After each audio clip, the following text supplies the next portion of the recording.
Thumbnail देख के आप भी रिलायंस का शेयर खरीदने की सोच रहे हैं? जरा रुकिए, ठहरिए, पहले पूरा वीडियो देखिए, समझिए कि रिलायंस का शेयर क्यों बढ़ सकता है, उसके बाद रिलायंस खरीदना। और खरीदने से पहले अपने फाइनेंशियल एडवाइजर की सलाह अवश्य लें।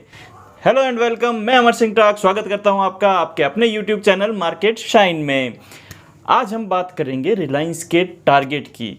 रिलायंस पे एक रिपोर्ट आई है, जेफरीज ने एक रिपोर्ट जारी की है जिसमें उन्होंने बताया कि रिलायंस 3150 रुपये तक जा सकता है। अब उन्होंने रिपोर्ट तो जारी कर दी, अब मैं आपको बताऊंगा कि 3150 तक क्यों जा सकता है, उसके पीछे क्या क्या कारण है। तो जो सबसे पहला कारण है वो रिलायंस और सऊदी अमेरिका की शादी। जी हाँ, सऊदी अरब की एक पेट्रोकेमिकल कंपनी है सऊदी अरेबिको, उसकी और रिलायंस की शादी होने वाली है। वो दोनों आपस में डील कर रहे हैं और एक्सपर्ट्स मानते हैं कि मार्च 2022 तक ये डील कंप्लीट हो जाएगी। सऊदी अमेरिका के जो चेयरमैन है उनको रिलायंस ने अपने बोर्ड ऑफ डायरेक्टर में इंडिपेंडेंट डायरेक्टर अपॉइंट भी कर दिया है। तो ये डील लगभग फाइनलाइज की ओर है। जब एक बड़ी कंपनी रिलायंस में पैसा डालेगी तो रिलायंस की री रेटिंग होगी और इस वजह से भी रिलायंस के प्राइस चढ़ सकते हैं। पहला रीजन तो हो गया ये। दूसरा कारण है आपका crude oil. Bank of America की माने तो क्रूड ऑयल 2022 तक $100 प्रति बैरल के तक जा सकता है। अब ये हमारे लिए बहुत ख़राब न्यूज़ है, क्योंकि अगर $100 जाएगा तो हमारे लिए पेट्रोल के प्राइस और बढ़ेंगे, ठीक है। बट रिलायंस के लिए ये एक अच्छी खबर है, क्योंकि अगर क्रूड के भाव बढ़ेंगे तो रिलायंस का GRM ग्रॉस रिफाइनरी मार्जिन भी बढ़ेगा।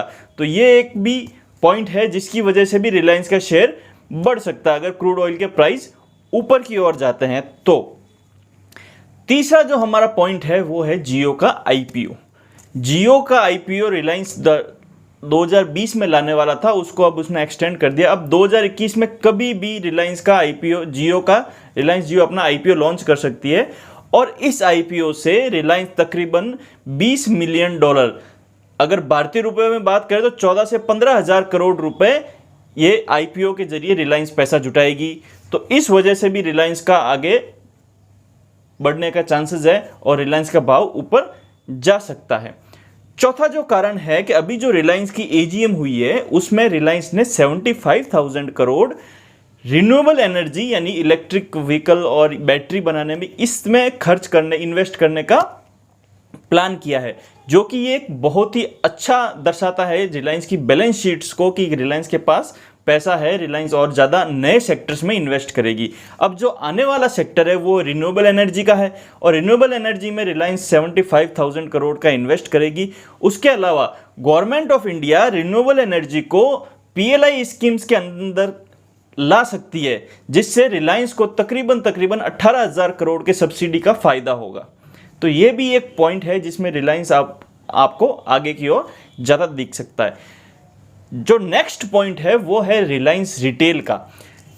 मुझे लगता है कि रिलायंस रिटेल का भी IPO आ सकता है। जब रिलायंस रिटेल का भी IPO आएगा तो उसकी वैल्यूएशन भी अच्छी मिलेगी। दूसरा, रिलायंस रिटेल अनऑर्गेनाइज सेक्टर है, वो कैप्चर करना अभी बाकी है। जो ये रिलायंस रिटेल का जो सेक्टर है, यानी जो भी किराना और ग्रोसरी आइटम्स का सेक्टर है, ये अभी भी 88% अनऑर्गेनाइज सेक्टर्स के द्वारा चल रहा है। ऑर्गेनाइज सेक्टर इसमें सिर्फ 12% है, जिसमें भी 9% ऑफलाइन है और 3% है जो ई-कॉमर्स के माध्यम से। अब जो आप ये जियो मार्ट जिन्होंने लॉन्च किया है, जियो मार्ट में क्या है कि ये हर किराना की दुकान को अपने यहाँ जियो मार्ट में जोड़ रहे हैं, ठीक है। तो ये एक बहुत अच्छा इनिशिएटिव है और यहाँ से भी रिलायंस को एक अच्छा मूव मिलेगा। ये एक पूरा खाली एरिया पड़ा है जिसको रिलायंस कैप्चर करना चाहेगा, तो उसमें भी रिलायंस का एक बहुत अच्छी ग्रोथ आने की संभावना है। तो ये कुछ न्यूज़ेज और कुछ पॉइंट्स थे जिसकी वजह से मुझे लगता है कि रिलायंस और ऊपर की ओर जाएगा। बाकी फंडामेंटली रिलायंस बहुत स्ट्रांग है, कंपनी की बैलेंस शीट वगैरह सब बढ़िया है, वो आपको बताने की ज़रूरत है नहीं। फिर भी अगर आप चाहोगे कि रिलायंस का पूरा कंप्लीट फंडामेंटल एनालिसिस करें तो कमेंट करिए वीडियो में, मैं आपको उसका एक फंडामेंटल एनालिसिस भी कंप्लीट करके दिखा दूंगा। आपने अगर चैनल को सब्सक्राइब नहीं किया है तो जल्दी से सब्सक्राइब कर लें और शेयर करें इस वीडियो को और लाइक करें। अब हम आगे बात करेंगे रिलायंस के चार्ट्स के बारे में। अब ये रिलायंस का चार्ट देखिए, ये chart flag and peanut pattern बना है, उसका ब्रेकआउट भी आया हुआ है। वहाँ से थोड़ा सा कंसोलिडेट कर रहा है। अब फ्लैग और पीनट पैटर्न में क्या होता है कि जब प्राइस ब्रेकआउट देता है तो वहाँ से जो फ्लैग की रेंज है उस रेंज के हिसाब से टारगेट डिसाइड होता है। अब आप देखेंगे फ्लैग का जो लो है वो है 862 और जो हाई है वो है 2366, तो इसकी रेंज हो गई लगभग 1500 पॉइंट। और जो इसका फर्स्ट टारगेट बनेगा वो रेंज का 50%, यानी तकरीबन 2900 रुपए के आसपास, 2880 के आसपास इसका पहला टारगेट बनेगा। और इसका जो दूसरा टारगेट बनेगा वो 100% के रेंज का, तो ये तकरीबन आपके 3300 रुपए के आसपास बन रहा है। जो ये चार्ट में सारे लेवल्स मैंने एग्जैक्ट मेंशन कर रखे हैं। तो ये जो टारगेट है ये भी टेक्निकल के हिसाब से भी ये टारगेट आने की संभावना है। तो फंडामेंटली और न्यूज़ के आधार पर मैंने आपको बताया कि रिलायंस का टारगेट 3150 तक जा सकता है जेफरीज की रिपोर्ट के हिसाब से। तो यहां से तकरीबन 50% की अपसाइड और अभी बाकी है। दूसरा, टेक्निकल के हिसाब से भी रिलायंस का टारगेट यहां से ऊपर की ओर जा सकता है। यह एक इन्वेस्टमेंट के हिसाब से बहुत अच्छा अपॉर्चुनिटी साबित हो सकती है। रिलायंस अच्छा रिटर्न अभी आपको दे सकता है। बहुत अच्छे प्लान है मुकेश अंबानी जी के, वो यहां से रिलायंस को और ऊपर की ओर लेके जाएंगे। तो ये था हमारा रिलायंस पर कंप्लीट एनालिसिस। उम्मीद करता हूँ आपको पसंद आया होगा। पसंद आया है तो वीडियो लाइक करें, शेयर करें और अपने दोस्तों के साथ भी शेयर करें और चैनल को सब्सक्राइब अवश्य कर लें। बहुत बहुत धन्यवाद।